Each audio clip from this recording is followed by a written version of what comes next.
আজকেরে আমার রান্না করার দায়িত্ব পড়েছে, কারণ আজকের বাড়িতে মাও নেই আর কিনা দিদিরাও বাড়িতে থাকবে না, তার জন্য আমাকে সব রান্না করতে হবে। তো তোমাদেরকে দেখায় যে আজকের আমি কি রান্না করতে চলেছি, তোমরা আমার সাথে থাকো আর দেখো আজ আমি কীভাবে রান্না করি। এই দেখো, প্রথমে ভাত আমি বসিয়ে দিয়েছি, ভাতটা চালটা খালি বাবা ধুয়ে দিয়েছিল, তারপরে কিনা ভাতটা আমি বসিয়েছিলাম। আর ফ্রিজ থেকে নিয়ে নিলাম দুটো ডিম, আর ডিমের তরকারি আর ভাত এইটুকু করব। আর ভাতটা একবার আমি দেখে নিলাম যে হয়েছে নাকি, দেখলাম যে ভাতটা এখনও হয়নি। আমি দুটো ডিম ফাটিয়ে নিলাম আর বারবার আমি কিন্তু দেখছি ভাতটা ফুটেছে নাকি, কারণ আমি কিন্তু ভাতটা ঠিকঠাক মতো করতে পারিনি। তারপরে আমি সমস্ত খাবার আমি বানাতে পারি, খালি একমাত্র ভাতই তৈরি করতে পারি না। তো আমি চলো দুটো ডিম আমি ফাটিয়ে নিলাম গ্লাসে। তো ডিমটা আমি প্রথমে ভেবেছিলাম যে ভাজি করব, তার জন্য ডিমটা ফাটিয়ে আর হালকা করে একটু আমি নুন দিয়ে দিয়েছিলাম। আর আমার সাথে কিনা বাবা আমাকে হেল্প করছিল মাঝে মাঝে এসে, বাবাও দেখছিল যে ভাতটা ঠিকঠাক মতো হয়েছে নাকি। আর বাবা বারবার দেখছিল জল দিতে হবে নাকি, আমাকে বলছিলাম বাবা বলে দিচ্ছিল কখন জল দিতে হবে। আর বাবাও মাঝে মাঝে ভাতটা তুলে দেখছিল যে হয়েছে নাকি, তারপরে আমাকে বললো যে জল দিতে ভাতের মধ্যে। আর আমি এদিকে তখন কড়াটা দিয়ে চাপিয়ে দিয়েছি, দিয়ে এদিকে ওভেনটা চালু করলাম। আর বাবা জল দিতে বললে ভাতে আমি একটু জল দিয়ে দিলাম পরিমাণ মতো, বাবা বলে দিল কতটা জল দিতে হবে। তারপর পাশে যে কড়াটা বসিয়েছিলাম, কড়ার মধ্যে হালকা করে আমি তেল দিয়ে দিলাম। আর তার মধ্যে আমি দিয়ে দেবো এবার আলু, যেসব আলুগুলো কেটে রেখেছিলাম, তো আমি এখন কিনা ওর মধ্যে সমস্ত আলুগুলো দিয়ে দেবো। তারপর একটু ভালো করে একটু নাড়াচাড়া করে নিলাম। আবার আমি একটুখানি ভাতটা দেখছি যে ফুটলো নাকি, আর চোখে কি পড়েছে, চোখটা আমার খুব মিশমিশ করছিল। আর ভাতটা যেদিকে হচ্ছিলো তার একটু আমি এটা জোরে দিয়ে দিলাম গ্যাসটা।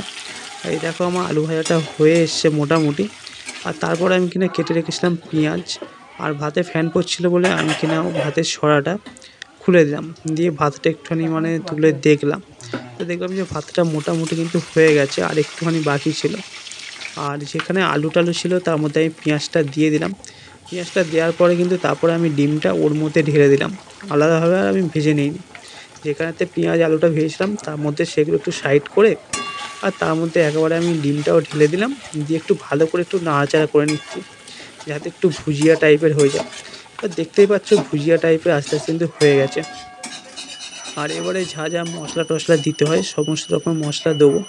তো আমি কিন্তু এর মধ্যে বেশি কিছু মশলা দিইনি, এর মধ্যে আমি হালকা করে দিয়ে দিলাম হলুদ গুঁড়ো, আর ছিল লঙ্কা গুঁড়ো। আর এবারে একটু দিয়ে দেবো লঙ্কা গুঁড়ো, আর তারপরে দিয়ে দিয়েছিলাম নুন। কারণ আমি আর কোনো কিছু মশলা বাড়িতে আর খুঁজেই পাচ্ছিলাম না, জিরে গুঁড়ো টুড়ো আর কিছুই খুঁজে পাচ্ছিলাম না। তার জন্য আমি সামান্য পরিমাণে যা ছিল সেটা দিয়ে আপাতত নেড়ে চেড়ে আর জল ঢেলে দেবো। এই দেখো আমি জল নিয়ে নিয়েছি, আর পরিমাণ মতো জল দিয়ে দেবো। আর আমি আর বাবা দুজনে খাবো, তো তার জন্য একটুখানি ঝাউমাক করে রান্না হলেই হলো দুপুরবেলা। আর তারপরে মা আসলে, মা যদি ভাত আর করবে না, হয়তো রুটি করবে রাত্রিবেলা। তো আমার দেখো তরকারি কিন্তু হয়ে এসছে, আর এদিকে ভাতটাও একদম কমপ্লিট হয়ে গেছে। তার জন্য আমি কিন্তু ভাতটা এবার নামিয়ে নেবো, কারণ ফ্যানটা আবার ঝাড়তে হবে।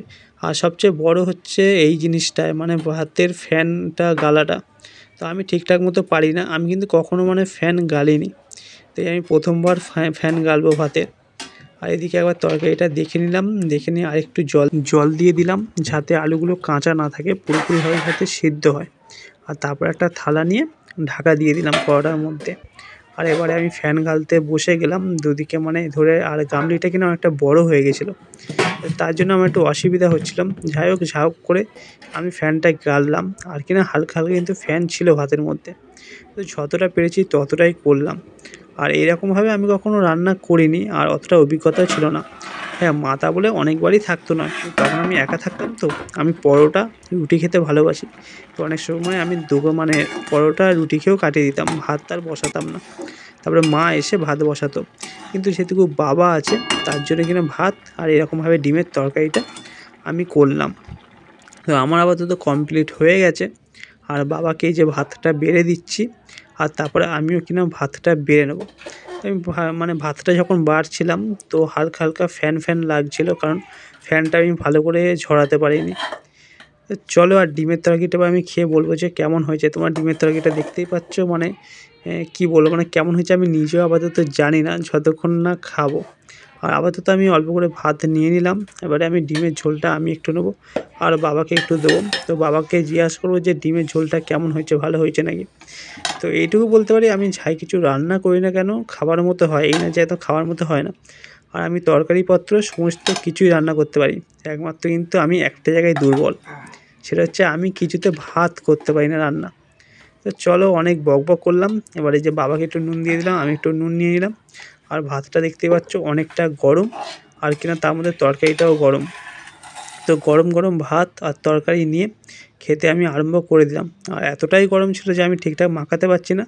আর এদিকে কিনা খিদেতে পেটটাও চোঁচো করছে। আর এখন আমার এই রান্না করতে করতে 3টে বেজে গেছে। আর যেহেতু আমি গেছিলাম কাজে, কাজ থেকে আসতে আসতে আমার বেজে গেছিলো 2টো। আর তারপরে বাড়িতে এসে স্নান করলাম, তারপরে তোমাদেরকে দেখালাম যে রান্নাবান্না সমস্ত কিছু করলাম, করে গ্যাস ট্যাস মোছা হয়ে গেছে, বাসন ছিল বাসনগুলো আমি ধুয়ে নিয়েছি। তো আমার মতো কাজ কমপ্লিট। আর এখন একটু নেবো রেস্ট, তারপর আর বিকালে যাবো।